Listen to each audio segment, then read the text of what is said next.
আজকে চিলি চিকেনের মতোই চিলি সোয়া বানানো হচ্ছে। তো চলো তোমাদেরকে এই রেসিপিটাই দেখিয়ে দিই। প্রথমে কিন্তু মামুনি সোয়াবিনগুলোকে গরম জলে একটু ভিজিয়ে রেখেছিল।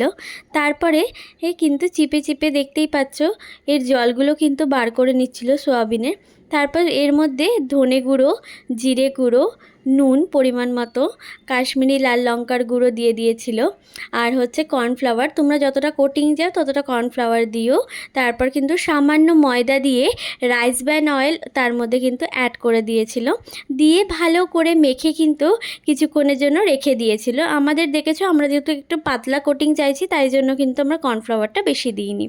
তো তারপরে এই পুরো রান্নাটাই যেহেতু হাই ফ্লেমে হবে তাই আগে থাকতে সসগুলো রেডি করে নেওয়া হচ্ছিল। Soya sauce, green chilli sauce, red chilli sauce দিয়ে দেওয়া হয়েছিল, আর তার মধ্যে দেওয়া হয়েছিল টমেটো সস। এইগুলো রেডি করে রাখলে কি হয় যে তারপর যখন হাই ফ্লেমে রান্না হয় তাহলে পরপর সমস্ত কিছুকে তাড়াতাড়ি অ্যাড করে দেওয়া যায়। তো এটাও রেডি হয়ে গেছিলো। তারপর কিন্তু কড়ার মধ্যে তেল প্রায় অনেকটাই দিয়ে দিয়েছিল। তেলটা কিন্তু গরম হয়ে এলে ওই রকম ছাঁকা তেলে পুরো সয়াবিনগুলোকে কিন্তু ভালো করে কিন্তু মামুনি ভেজে নিয়েছিল একদম লাল লাল করে।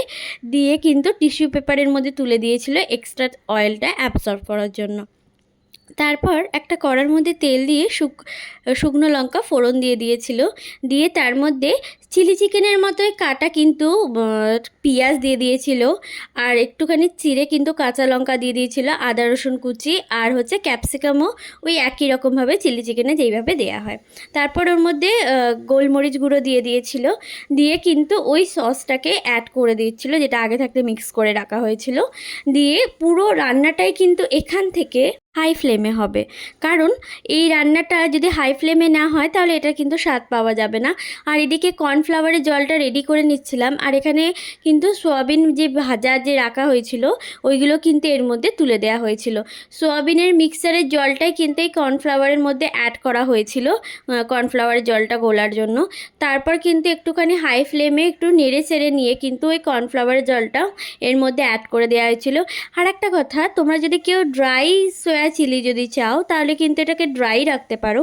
আমরা যেহেতু একটু গ্রেভি চাইছিলাম তাই জন্য কিন্তু আমরা এক্সট্রা জলও অ্যাড করেছি, আবার করে কর্নফ্লাওয়ারের জল কিন্তু এক্সট্রা অ্যাড করেছি, কারণ আমরা কিন্তু এই রকম ঠিক গ্রেভি চাইছিলাম। লাস্টে ব্যাস ধনেপাতা দিয়ে নামিয়ে নিলেই কিন্তু আমাদের রেডি সোয়া চিলি।